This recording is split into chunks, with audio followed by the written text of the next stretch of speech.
5 science and technology जिसमें हम करेंगे।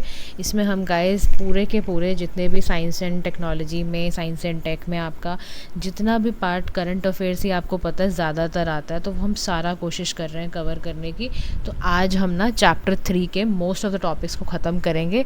कैसे करेंगे हम ये देखेंगे कि हमें कैसे किसी क्वेश्चन पे आंसर करना है, ठीक है, वो सारा हम डिस्कस करेंगे आज। तो जो भी बच्चे चैनल पे पहली बार आए हैं, पीएम पाठशाला पहली बार सुन रहे हैं, तो वो लाइक शेयर सब्सक्राइब करिए। बहुत ऑथेंटिक तरीके से यहाँ मैं आपको पढ़ाऊँगी और आपकी मेंस की तैयारी जैसे चल रही है बहुत अच्छे से चलाइए। जो बच्चे पहली बार अभी मेंस दे रहे हैं या अभी सेकंड टाइम दे रहे हैं या कितनी भी बार दे रहे हैं, हो सकता है 6th टाइम दे रहे हो, any type of student, you know, we really welcome from the very bottom of our heart कि आप सभी को दिल से हम कहते हैं कि आप इन्वाइटेड हैं, आप सभी आएँ और चैनल पे ज़रूर सुने।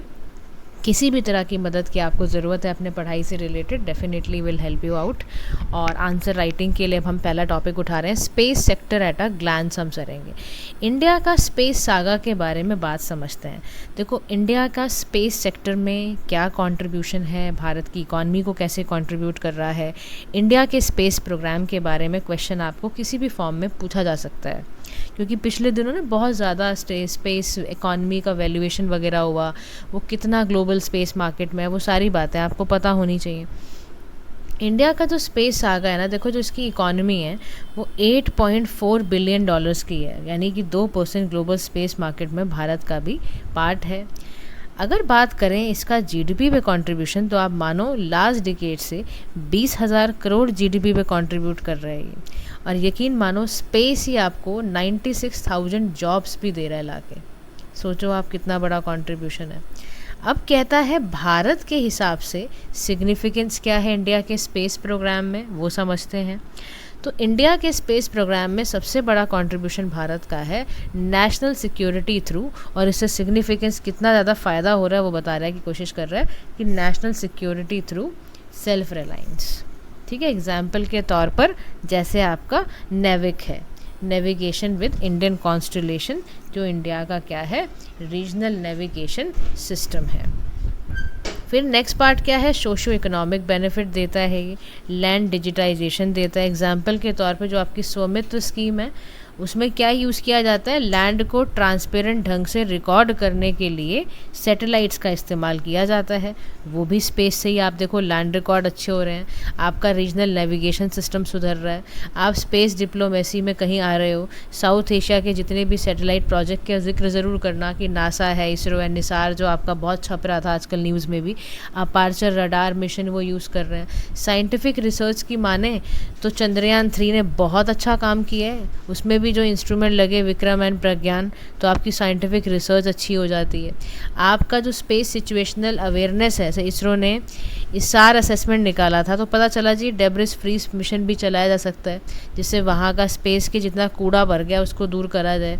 फिर अर्थ की ऑब्जर्वेशन अच्छी हो जाती है, अर्ली वार्निंग सिस्टम हमारा तैयार होता है। एनवायरनमेंट आजकल कितना इम्पैक्टेड रहता है, उसको आपको पहले से ही मॉनिटर करने के लिए स्पेस प्रोग्राम में इम्पॉर्टेंस है।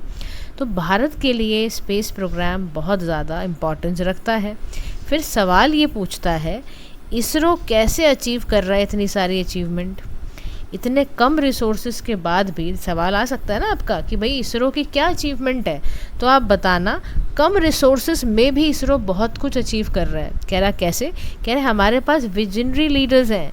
विक्रम साराभाई जो भारत के इंडियन स्पेस प्रोग्राम के फादर रहे हैं, उन्होंने हमेशा एम्फोसाइज़ किया है bottom up approach, larger initiatives लिए हैं। हमारा जो मार्स का ऑर्बिटर मिशन था उसमें $74 मिलियन का पैसा लगा था। तो जो इवन जो नासा का मैविन मिशन है उसका जो बजट $670 मिलियन है, कॉस्ट इफेक्टिव मिशन है। इंडिजीनियस टेक्नोलॉजी, आप ये सोचो 95% जो स्पेस कंपोनेंट है ना इंडियन रॉकेट, वो भारत के बने हुए हैं। पार्टनरशिप एंड कोलैबोरेशन की बात करें तो इसरो ने PSLV C-59 रॉकेट को ESA के साथ लॉन्च कराया था, तृष्णा लॉन्च हुआ। हमने कई प्राइवेट प्लेयर्स के साथ इंगेज हुए।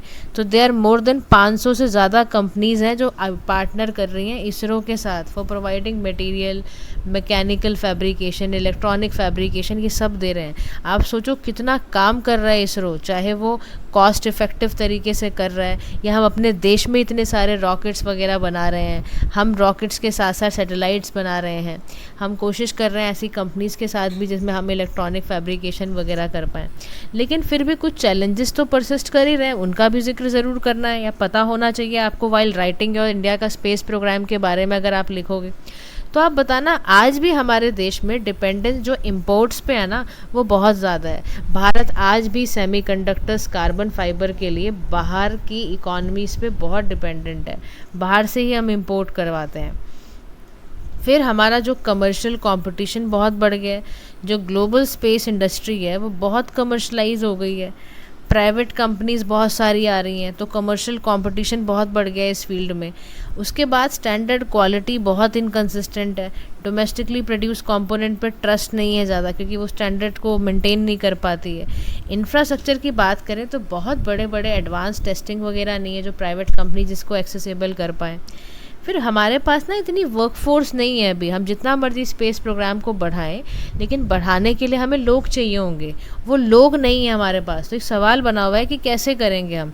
तो कुछ ना की फ्यूचर मिशंस हैं, उनका भी पता होना चाहिए आपको ये सब के बारे में, कि आप टिप्स पे लिखो तो सही कम से कम ये सारी बातें। चंद्रयान 4 आप जानते हो हम करने जा रहे हैं आने वाले टाइम में, और इससे क्या होगा, हम ना अर्थ के सॉइल या जितने भी it will bring rock soil sample लेकर आएंगे ये अर्थ में। समझ में आ रहा है ये मिशन क्यों जा रहा है? जैसे जब चंद्रयान 3 गया था, जब चंद्रयान 3 गया था, तो उसमें हमने ल्यूनर के साउथ पोल पे जाके चेक किया था कि कैसा है वो, है ना। भारत ऐसी पहली कंट्री बनी थी जिसने साउथ पोल पे जाके चेक करा हो कि वहाँ पर क्या क्या एक्सप्लोर करा था हमने। ऐसे ही जो चंद्रयान 4 है वो रॉक सॉइल सैंपल को लेके आएगा अर्थ पे। फिर ऐसे ही जो हमारा गगनयान मिशन है, जो कि हमारा ह्यूमन स्पेस फ्लाइट वाला है, इसमें 3 क्रू मेंबर्स हैं, और इवन वीनस ऑर्बिटर है जिसको हम मिशन शुक्रयान कहते हैं। ये पता है क्या करेगा, वीनस के पूरे एटमॉस्फेयर पे चक्कर लगा के उसको पूरा स्टडी करके आएगा। मार्स के लिए भी हमने मंगलयान 2 बनाया जो भारत का सेकेंड इंटरप्लैनेटरी मिशन है।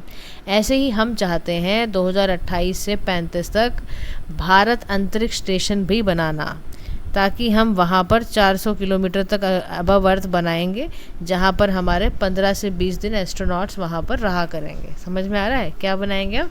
भारतीय अंतरिक्ष स्टेशन। फिर ऐसे ही हम देखेंगे ल्यूनर पोलर एक्सप्लोरेशन मिशन।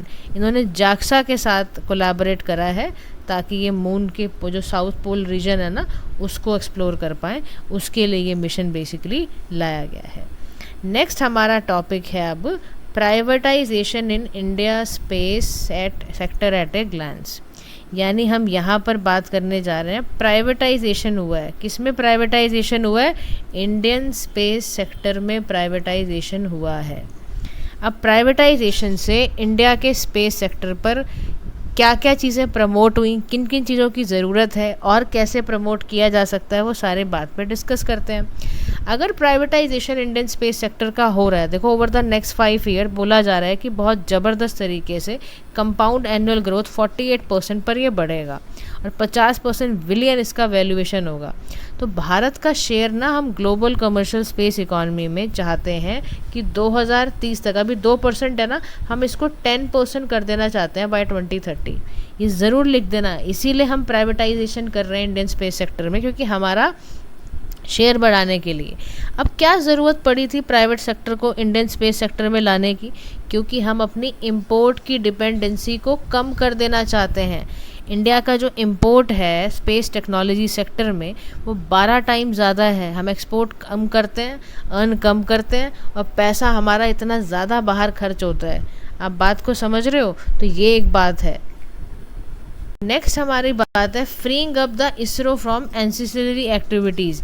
यानी जो स्पेस एंटरप्रेन्योर्स हैं उनको फ्री करना है हमने इसरो को, core area of research and development वाले उससे। इसलिए भी हम चाहते थे प्राइवेट सेक्टर आए। फिर ग्लोबल कॉम्पिटिटिवनेस की अगर आप बात करोगे ना, तो फॉरेन में जो प्राइवेट कंपनी जैसे स्पेस एक्स है, ब्लू ओरिजिन है, इन्होंने तो ज़बरदस्त तरीके से कॉस्ट को कट कर लिया और बहुत वो आगे बढ़ गई हैं। तो हमें बहुत ज़्यादा ज़रूरत है इस पर काम करने की। फिर हमारे सोशो इकोनॉमिक बेनिफिट पता है कितने ज़्यादा हैं?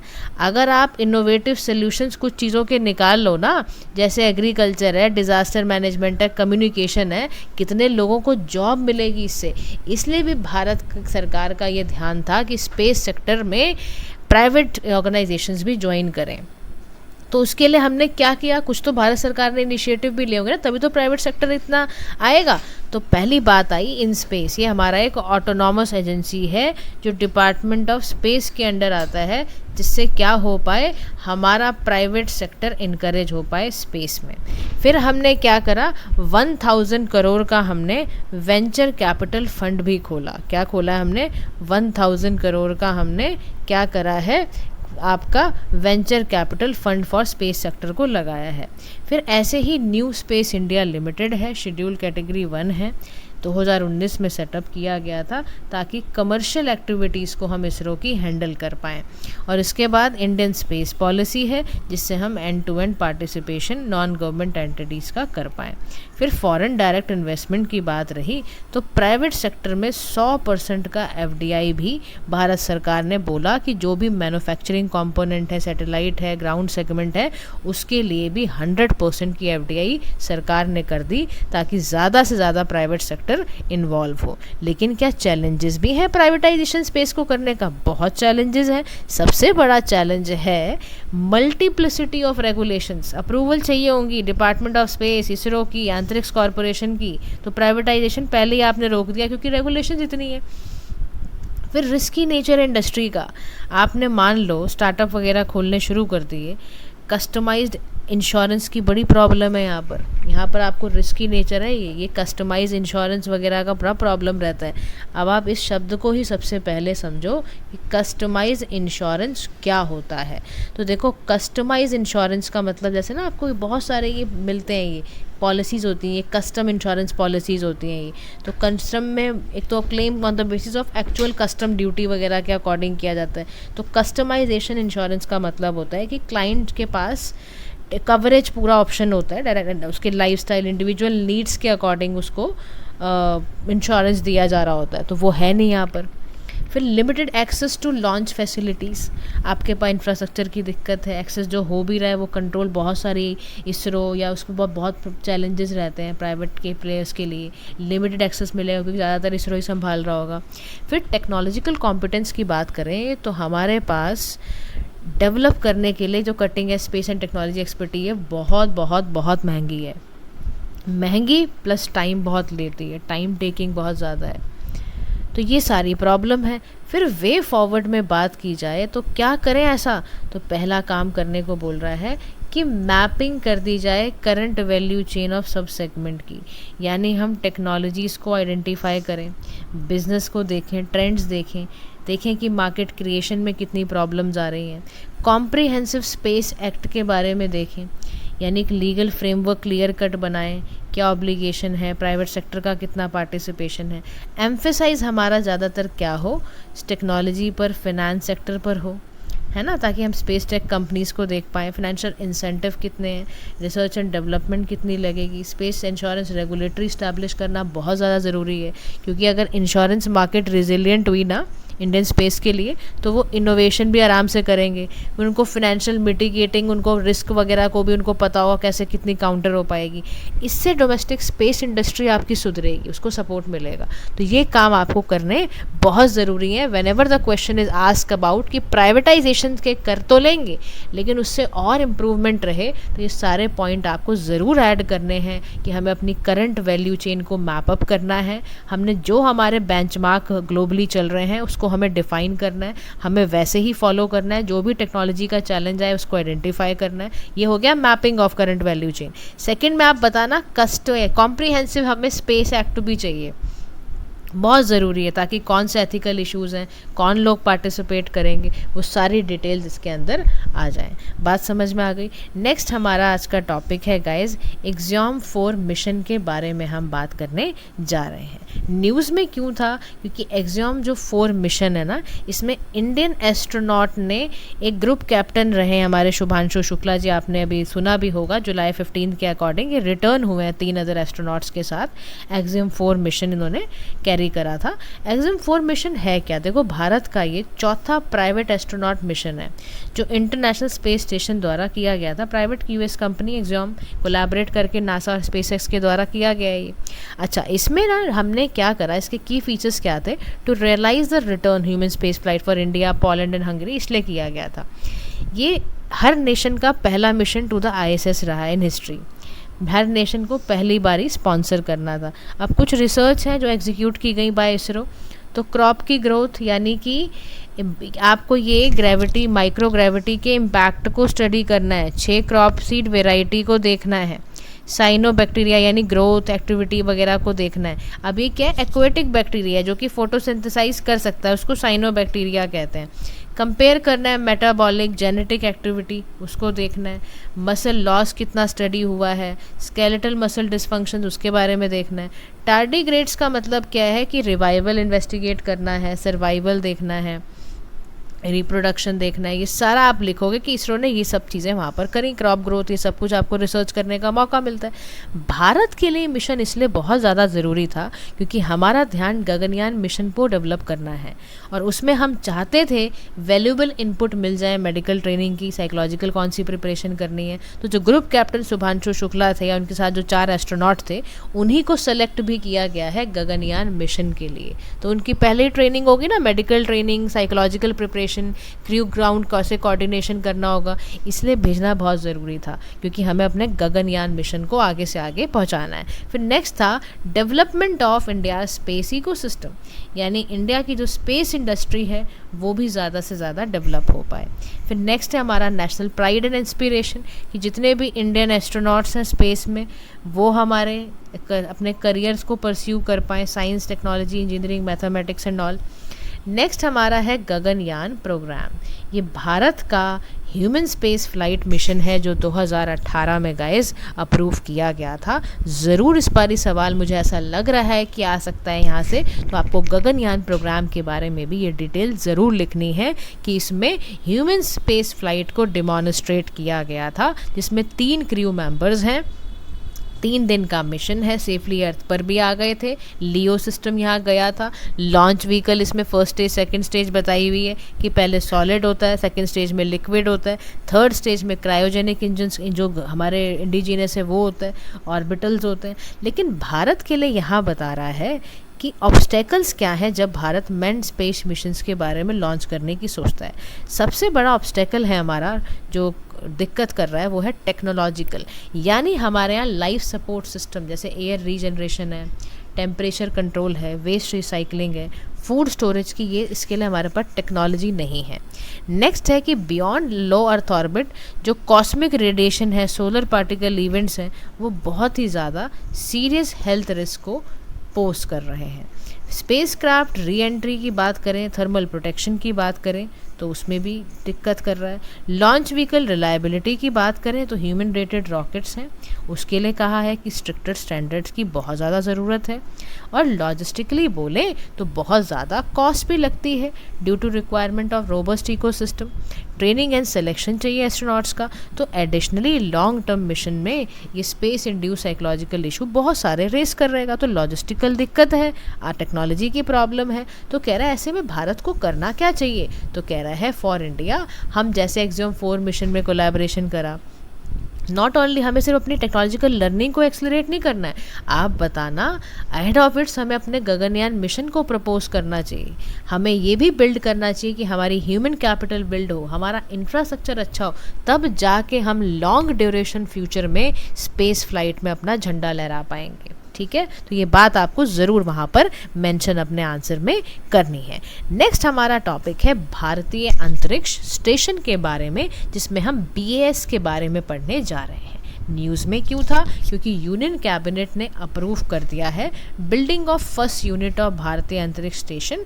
क्या करा गया है? इसमें स्कोप को एक्सटेंड करा गया है गगनयान प्रोग्राम के। भारतीय अंतरिक्ष स्टेशन क्या है? ये इंडिया का प्लान स्पेस स्टेशन है, साइंटिफिक रिसर्च करता है, 400 से 450 किलोमीटर अर्थ के अबव सरफेस पे ये देखता है। 5 इसके मॉड्यूल हैं और इसको फेजेस में बिल्डअप किया गया है।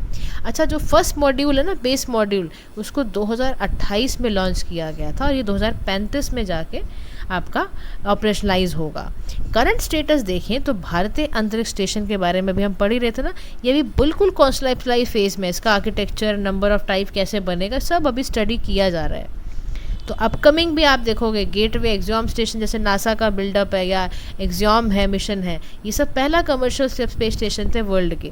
अब भारतीय अंतरिक्ष स्टेशन बनाने से लाभ क्या होगा, क्या क्या सिग्निफिकेंस है? भाई, ह्यूमन स्पेस फ्लाइट, आपके एस्ट्रोनॉट सेफली लॉन्ग मिशन पे जा पाएंगे, इंडिया का स्पेस गोल फुलफिल होगा, हमें डिजास्टर रिस्पॉन्स और अच्छे मिलेंगे, माइक्रो ग्रेविटी रिसर्च यानी मसल बोन लॉस का हेल्थ इश्यूज़ को हम एड्रेस कर पाएंगे।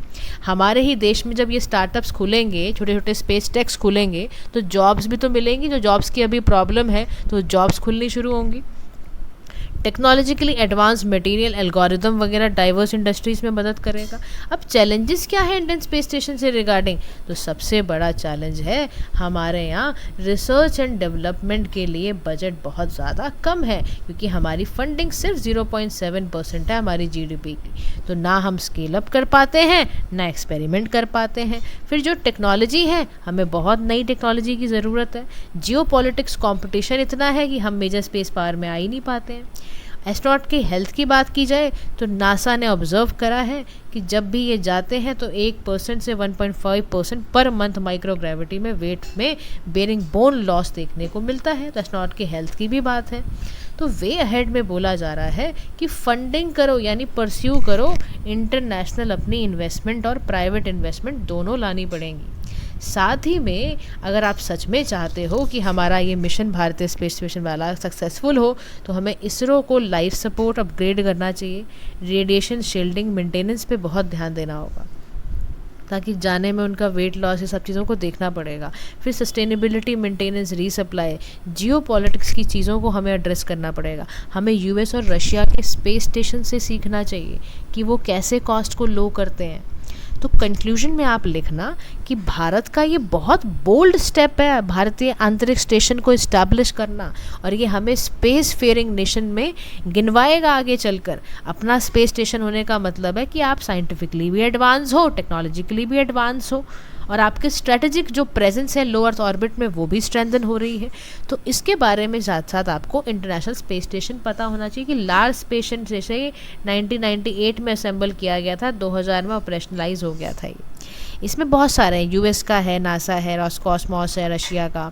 Largest manmade habitable artificial satellite होता है ये, और नियर अर्थ ऑर्बिट में 400 किलोमीटर अबव अर्थ ट्रैवल करता है। ठीक है, नेक्स्ट हमारा सिस्टम आता है स्पेस डॉकिंग एक्सपेरिमेंट के बारे में हम जिक्र करने जा रहे हैं। इसरो ने सक्सेसफुली डिमॉन्स्ट्रेट करा है docking and undocking 2 small satellite की। स्पेस डेक्स बोलते हैं इसको। स्पेस डॉकिंग क्या होती है? स्पेस डॉकिंग का मतलब है 2 स्पेस क्राफ्ट का प्रिसाइज कनेक्शन, जो अलाउ करेगा सिंगल यूनिट में ऑपरेट करना। Critical task, refuelling, repair, crew exchange आराम से हो जाएगा। इससे आप कटिंग एज फैसिलिटी बना सकते हो। डॉकिंग का मतलब समझते हो कि स्पेस क्राफ्ट में स्टेशन को अटैच कर दिया गया है। बर्थिंग का मतलब होता है एस्ट्रोनॉट स्टेशन के रोबोटिक फॉर्म को यूज़ कर रहा है स्पेस क्राफ्ट को कैप्चर करने के लिए, ताकि वो basically space craft attachment sites वगैरह को डायरेक्ट कर पाए। अब स्पेस डॉकिंग समझ गए, कनेक्शन बनाना होता है 2 स्पेस क्राफ्ट्स के बीच में, ताकि कोई भी जो क्रिटिकल टास्क हो तो वो हो पाए। अब स्पेस डॉकिंग एक्सपेरिमेंट के बारे में हम पढ़ने जा रहे हैं कि कैसे होता है, क्या होता है, समझना ध्यान से। टेक्नोलॉजी का डेमो है ये बेसिकली स्पेस डॉकिंग एक्सपेरिमेंट, ताकि हम ना अपनी ना ऑटोनॉमस डॉकिंग को मास्टर कर पाएँ, और जो इसकी कैपेबिलिटी है जैसे यूएस, रशिया, चाइना है, इसको बढ़ाने के लिए ये किया गया है। ठीक है।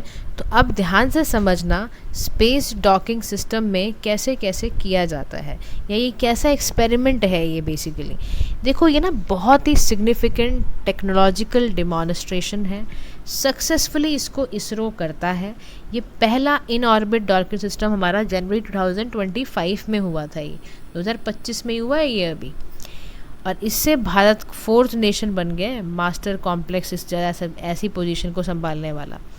इनका काम पता है क्या होता है, या इसको कैसे करते हैं। फ्यूचर स्पेस एंडिवियर्स को क्रूशियल है, सैटेलाइट सर्विसिंग के लिए बहुत ज़रूरी है, समझ रहे हो। इससे आप समझो इंडिया का लूनर मिशन कंस्ट्रक्शन जो हम भारतीय अंतरिक्ष स्टेशन की कर रहे हैं वो सब आसान हो जाएगी, स्पेस डॉकिंग आसान हो जाएगी, कॉस्ट इफ़ेक्टिव हो जाएगी, तब पर्टिकुलरली हो जाएगी जब मल्टीपल लॉन्च करेंगे ना शेयर्ड मिशन ऑब्जेक्टिव, उसमें ये बहुत ज़्यादा ज़रूरी हो जाएगी, समझ रहे हो आप। तो ये इतना इम्पॉर्टेंट काम है, इसको इसीलिए किया जा रहा है। अब स्पेस डॉकिंग में ना 2 स्पेस क्राफ्ट को ज्वाइन कराया जाता है ऑर्बिट के थ्रू। बहुत इम्पॉर्टेंट टेक्नोलॉजी है फ्यूचर स्पेस मिशन के लिए। इसमें नेविगेशन, अटैचमेंट मैकेनिज़्म, ये सारा कुछ यूज़ किया जाता है, ठीक है। इसी से आप समझ लो बहुत सारे सैटेलाइट्स को उसकी लाइफ स्पैन कैपेबिलिटी को एक्सटेंड करते हो। जैसे docking is very crucial for lunar missions, क्योंकि यहाँ पे सैंपल हमारे साथ आ रहे होते हैं, समझ रहे हो, और यहाँ पे लूनर बेस भी हमें क्रिएट करना होता है। तो डॉकिंग एक बहुत बड़ी इंपॉर्टेंट टेक्नोलॉजी है for mission to other planets, जिसमें हम असेंबलिंग, रिफ्यूलिंग, क्रू ट्रांसफ़र सब कर पाते हैं स्पेस डॉकिंग से। तो यहाँ पर भी आप ये सोचो, चेज़र टारगेट लॉन्च किया गया PSLV के थ्रू डिफरेंट ऑर्बिट्स में, ठीक है। इसमें और क्या क्या किया जाता है, ऑटोनॉमस रेजेंडवर्स डॉकिंग करना, सेल्फ नेविगेशन करना, प्रिसाइज ऑर्बिटल कंट्रोल करना, इन स्पेस मैनिपुलेशंस को, सर्विसेज को एक्सप्लोर करना, इंटर स्पेस कम्युनिकेशन लिंक तैयार करना, या GNSS based novel relative space determination तैयार करना, डॉकिंग मैकेनिज्म, सेंसर स्ट्रेटजीज बनाना। अब स्पेस डेक्स का मिशन में सिग्निफिकेंस क्या है, तो ये बहुत बहुत ज़रूरी है भारत के स्पेस एम्बिशंस को फुलफ़िल करने के लिए, क्योंकि हमने सपने बहुत बड़े बड़े देखे हैं। सैंपल रिटर्न चाहे मून से हो, चाहे स्टेशन बनाने की बात हो, सब में हमें स्पेस डेक्स मिशन की बहुत ज़रूरत पड़ेगी। नेक्स्ट हम ना डॉकिंग से चाहते हैं हमारे सर्विसेज सैटेलाइट की और अच्छी हो जाए, मेंटेन हो जाए, उसके लिए भी ज़रूरी है। फ्यूचर स्पेस मिशंस को सपोर्ट करने के लिए भी स्पेसडेक्स मिशन बहुत ज़्यादा ज़रूरी है। फिर चाहे स्पेस के रोबोटिक्स हों, वेजिटेरियन स्टडीज़ हो, सभी के लिए स्पेसडेक्स मिशन का होना बहुत ज़्यादा ज़रूरी है। अब चैलेंजेस की बात करें तो कॉम्प्लेक्स डॉकिंग है, प्रिसाइज कोऑर्डिनेशन में 8 से 10 किलोमीटर पर सेकेंड लगेगा, नेविगेशन एरर की प्रॉब्लम आ सकती है। सुनीता विलियम का इंसिडेंट आपको याद होगा ना, नेविगेशन एरर रिस्क कोलिजन हुआ था, ये बड़ी प्रॉब्लम आती है रियल टाइम। फिर आपको डायनेमिक चैलेंजेस कैसे मान लो आप करोगे, फिर सेंसर के कैमरा वगैरह फेल हो गया हार्ड स्पेस कंडीशन में, फिर क्या करोगे, फिर स्पेस पे कुछ कूड़ा, डेटा ट्रांसफ़र में दिक्कत आई तो क्या होगा। तो कंक्लूजन में कह रहा है कि देखो एडवांस स्पेस टेक्नोलॉजीज़ को डेवलप करना भारत के लिए बहुत ज़रूरी है, क्योंकि इस एडवांसमेंट से ही भारत अपने commitment to science and technology को आगे बढ़ा पाएगा। सेल्फ रिलायंस हम तभी कर पाएंगे, तभी हम फ्रंट रनर बन पाएंगे। आत्मनिर्भर भारत जो विज़न है हमारा, उसको फुलफ़िल, हर जगह ये लिखना आत्मनिर्भर भारत विज़न, इसीलिए हम कर रहे हैं ये सारा कुछ। Now we are going for the next topic, third launch pad. ये हमने पढ़ा भी हुआ है, रिवाइज करते हैं कि अगर हमें क्वेश्चन इस तरह का आएगा तो कैसे एड्रेस करना है। तो यूनियन कैबिनेट ने अप्रूव करा, इस्टेब्लिश करो third launch pad Satish Dhawan space station Sriharikota से।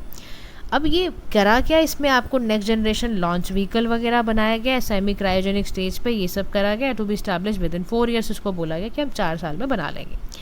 क्यों सेलेक्ट किया जा रहा है श्रीहरिकोटा को सैटेलाइट लॉन्च पैड के लिए, क्योंकि वो ईस्टर्न कोस्ट लोकेशन में है, जहाँ पे ईस्टर्ली डायरेक्शन में बड़े आराम से काम हो जाता है, पेलोड आराम से चला जाता है क्योंकि इक्वेटर के पास है, ये रिस्क कम है, एयरलाइन रूट्स और फ्यूअर मैरीटाइम की वजह से सेफ्टी बहुत अच्छी है, अनइनहैबिटेड लैंड है, वहाँ कोई रहता नहीं है। तो कह रहा है कि थर्ड लॉन्च व्हीकल से क्या होगा, इंश्योर होगा हायर लॉन्च फ्रिक्वेंसीज, हमारे जितने फ्यूचर ह्यूमन स्पेस फ्लाइट है उसको बहुत अच्छा मिलेगा। फिर हमारा विजन इंडियन स्पेस प्रोग्राम का वो, क्योंकि हमने जो भारतीय अंतरिक्ष स्टेशन हम कह रहे हैं ना बाय 2035 हम उसको ऑपरेशनलाइज कर देंगे। और हम चाहते हैं कि जो हमारे इंडियन क्रू लूनर लैंडिंग है वो भी 2040 तक हो जाए। इतने बड़े बड़े प्रोग्राम तभी पॉसिबल है ना जब ये सब हम कर पाएंगे। फिर फ्यूचर ट्रांसपोर्टेशन के लिए भी बहुत ज़रूरी था ये लॉन्च करना। तो पहला लॉन्च पैड हमने PSLV SSLV से किया था, सेकेंड वाला हमने GSLV के थ्रू किया था। अभी थर्ड लॉन्च पैड हमारा इस्टेब्लिश हो रहा है, एक हैवियर क्लास है, नेक्स्ट जनरेशन है, हाईली एसेंशियल था ताकि हमारा स्पेस ट्रांसपोर्टेशन रिक्वायरमेंट फुलफिल हो पाए। नेक्स्ट जनरेशन का जो लॉन्च व्हीकल प्रोग्राम है गाइस, प्लीज़ ध्यान रखना, ये सूर्य रॉकेट इसमें है। 3 स्टेज में है ये भी। फर्स्ट स्टेज में लो कॉस्ट एक्सेस वाला जाएगा, सेमी क्रायोजेनिक बूस्टर्स भी हैं, करंट प्लेलोड कैपेसिटी इसकी 1.5 टाइम्स है।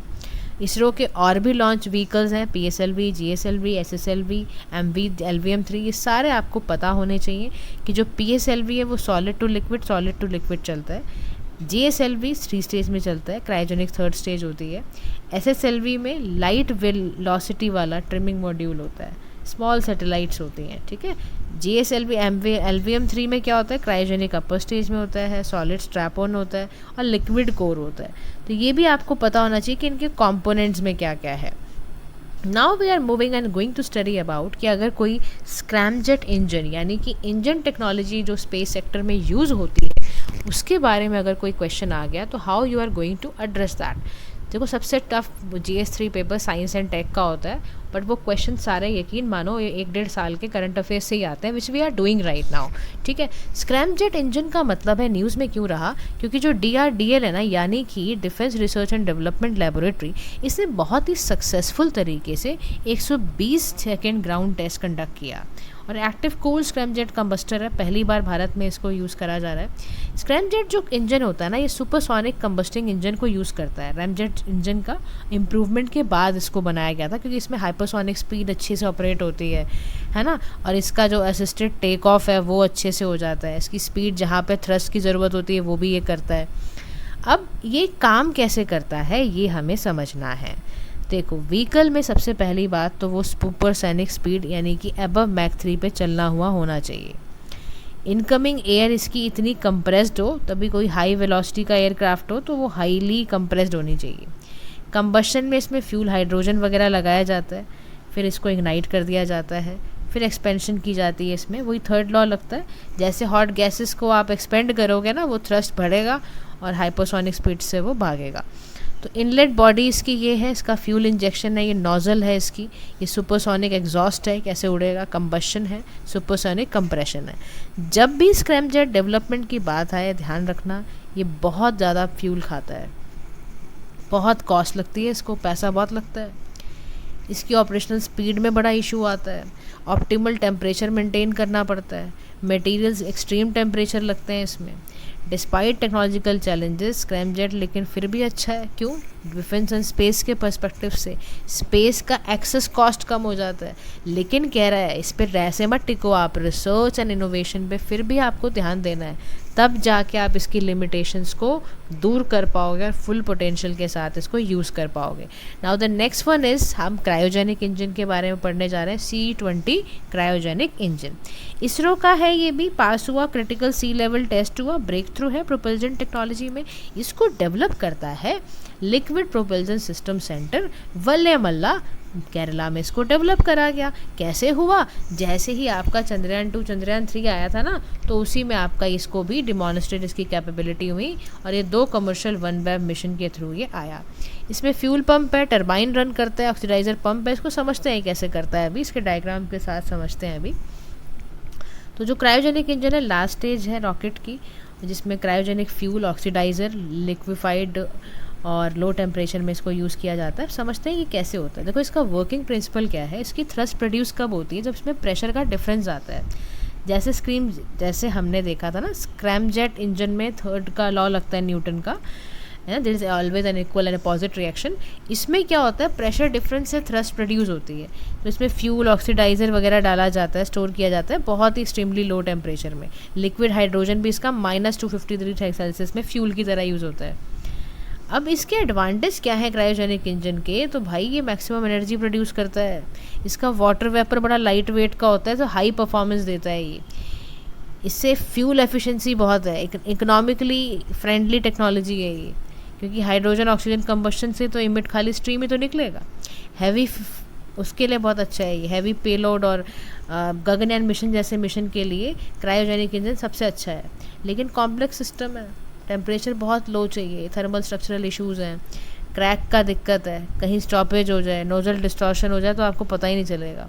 इसमें बहुत स्ट्रॉन्ग सुपर एलॉयज़ की ज़रूरत पड़ती है, बैलेंसिंग चाहिए। तो CU-20 जो क्रायोजेनिक इंजन है ना, इसमें बहुत, लेकिन इसरो की प्रोग्रेस में बहुत सपोर्ट करता है ये, बहुत इग्निशन, बहुत रिलायबिलिटी है इसकी।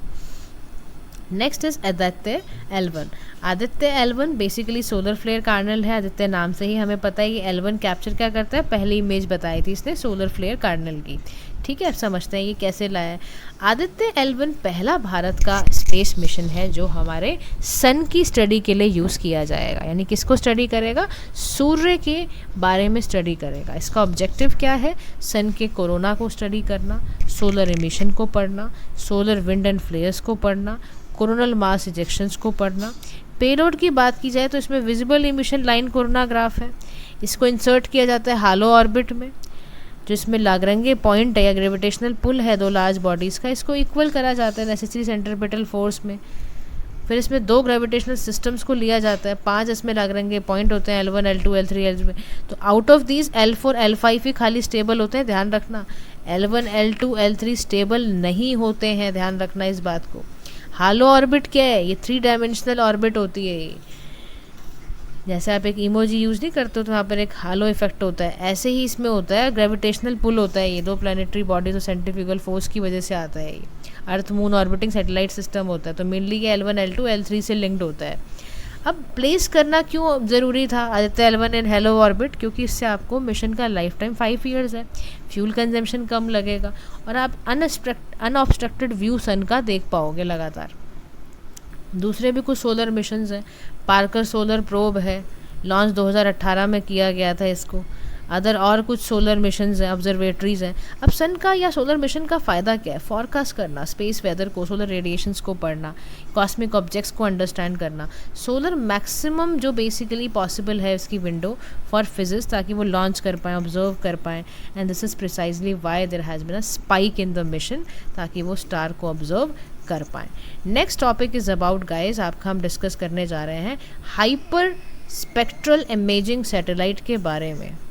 इंडिया की प्राइवेट स्पेस कंपनी जो है पिक्सल, उसने ये लॉन्च करा था। Pixel flagship hyper spectral imaging satellite constellation है, 6 ऑफ द हाईएस्ट रिजोल्यूशन देती है। मतलब आराम से आप प्राइमरी कलर्स असाइन कर सकते हो, रेड ग्रीन ब्लू, और पिक्सल में कर दो और आपको फिंगर प्रिंटिंग मिल जाएगी आराम से अर्थ की। और जब ये आपका कोई टिपिकल, जैसे मान लो कोई फॉरेस्ट आइडेंटिफाई करना हो स्पेस में, है ना, या डिफरेंट टाइप ऑफ ट्रीज़ देखने हो, हेल्थ देखना हो किसी इंडिविजुअल ट्री का, तो उससे ये हाइपर स्पेक्ट्रिकल इमेजिंग सैटेलाइट बखूबी निभाएगी। इससे वाटर सॉर्टिंग, रिसाइकलिंग, एग्रीकल्चर वे, ये सारा फूड क्वालिटी, इन्वायरमेंटल मॉनिटरिंग बहुत अच्छा करेगा। क्या, हाइपर स्पेक्ट्रल इमेजिंग। तो कंक्लूजन में क्या कह रहा है, इससे आपका कैप्चर होगा unique spectral fingerprint of material, vegetation, surface, ये सब पता चलेगा। इससे आपको, अगर आप मेज़र कर पाते हो तो बहुत डायनेमिक इन्वायरमेंट में ये पैटर्न्स को भी बताएगा। Last topic for today is outer space governance. Norway 55th यानी 55वां ज्वाइन कर चुका है नासा के एटमिस अकॉर्ड को for lunar exploration. Artemis accord NASA का 2020 का मिशन है, इसने कोऑर्डिनेट किया यूएस डिपार्टमेंट ऑफ स्टेट के साथ। 7 अदर फाउंडिंग मेंबर्स हैं, ऑस्ट्रेलिया है, कनाडा है, इटली है, जापान है, लग्जमबर्ग है, यूएई है, यूके है। ग्राउंडेड कैसे किया इसका, आउटर स्पेस ट्रीटी द्वारा। अदर कुछ मिशंस हैं, नॉन बाइंडिंग प्रिंसिपल हैं ये, इंडिया सिग्नेटरी है इस अकॉर्ड का। तो की प्रिंसिपल्स क्या है एटमिस अकॉर्ड के, कंडक्ट करता है ये एक्टिविटी पीसफुल पर्पस के लिए, ट्रांसपेरेंसी के लिए, इंटरनेशनल स्टैंडर्ड्स के लिए, ह्यूमन इंटरफेरेंस कम हो, आउटर स्पेस हेरिटेज प्रिजर्व हो पाए, तो उसके लिए यहाँ पे गवर्नेंस है। कई तरह के आउटर स्पेस के लिए गवर्नेंस यूज़ किया हुआ है, outer space treaty 1967, rescue management, registration and all. अब नीड क्या है आउटर स्पेस गवर्नेंस की रिफॉर्म की, क्योंकि देखो स्पेस डेब्रिस बहुत ज़्यादा है, 130 मिलियन डेब्रिस पीसेस एग्जिस्ट करते हैं, कोई अग्रीड फ्रेमवर्क नहीं है, वेरिंग इंटरनेशनल स्टैंडर्ड्स हैं, कॉन्फ्लिक्ट की प्रॉब्लम है, सैटेलाइट के नंबर बहुत ग्रो कर रहे हैं। तो कह रहा है ऐसे कौन से रोल प्ले किए जाएँ जिसमें कि हमारा आउटर स्पेस गवर्नेंस इम्प्रूव हो। तो उससे बेटर इम्प्लीमेंटेशन की ज़रूरत है। India is a party to major international agreements, creating space domain awareness इससे क्रिएट होगा। तो यूएन जो है ना अपनी पॉलिसी ब्रीफ में बोला फॉर ऑल ह्यूमैनिटी हम एक फ्यूचर ऑफ स्पेस गवर्नेंस को ज़्यादा से ज़्यादा रिकमेंड करें। तो रिकमेंडेशन यूएन की क्या आई कि आपको नेगोशिएट करनी है ट्रीटी जिसमें पीस एंड प्रिवेंट हो, आर्म्स रेस नहीं फैलानी, कूड़ा नहीं फैलाना स्पेस में, कोऑर्डिनेशनल सिचुएशनल अवेयरनेस के हिसाब से चलना है, सस्टेनेबल एक्सप्लोरेशन करनी सेलेस्टियल बॉडीज़ की। क्योंकि पास्ट डिकेड में देखा गया नए एक्टर नए एम्बिशंस नई अपॉर्चुनिटी के साथ आए ना, तो वो कूड़ा फैलाए जा रहा है, बहुत रिस्क बढ़ाए जा रहे थे, इसीलिए इनको अपनी रिकमेंडेशंस के साथ आना पड़ा। Please revise these recommendation as much as you can. ठीक है, नाउ स्पेस डेब्रिस क्या होता है समझ लेते हैं। देखो स्पेस एक्स फ्लैगशिप रॉकेट में फेस किया major setback, 8th flight test हो रहा था, एंड हो गया एक्सप्लोजन के टर्म ही, और डिस्पर्स हुआ debris over Florida and Bahamas. अब स्पेस डेब्रिस क्या है? Non functional man made object हैं, फ्रेगमेंट हैं, अर्थ ऑर्बिट या री और अब आ जाते थे, मतलब आप समझो इतने बड़े बड़े ऑब्जेक्ट हैं 1 सेंटीमीटर के साइज से भी ज़्यादा, और 1.2 मिलियन तक की इतनी रिपोर्ट आई है कि इतना डैमेज कर चुके हैं। अब इससे कैटास्ट्रॉफिक डैमेज आ सकते हैं, ये ज़्यादा बढ़ गया तो फिर ये अर्थ पे आएगा। थ्रेट है स्पेस एक्सप्लोरेशन में, पता चला आप करने गए हो और आप ही मर गए वहाँ पर। कैसल सिंड्रोम कितना बड़ी कास्केडिंग कोलिजन हो जाते हैं, चेन रिएक्शन होते हैं, लाइफ अर्थ की लाइफ पर भी असर पड़ेगा। सैटेलाइट्स फिर आप ठीक से काम नहीं करेंगे तो कम्युनिकेशन सिस्टम ख़राब हो सकता है। फिर ग्लोबली इसके लिए कुछ कुछ इनिशिएटिव भारत ने भी लिया और ग्लोबली भी लिए जा रहे हैं। तो स्पेस डेब्रिस बड़ा एस्केलेटिंग थ्रेट है, तो हमें सेफ्टी पे बहुत ज़्यादा ध्यान देने की ज़रूरत है, रिस्पॉन्सिबल स्पेस ऑपरेशन करने की ज़रूरत है। कल हम स्पेस सर्विलेंस सिस्टम को भी डिस्कस ज़रूर करेंगे। तो गाइस आज के लिए इतना ही, कल हम फिर मिलेंगे। Have a nice day to all.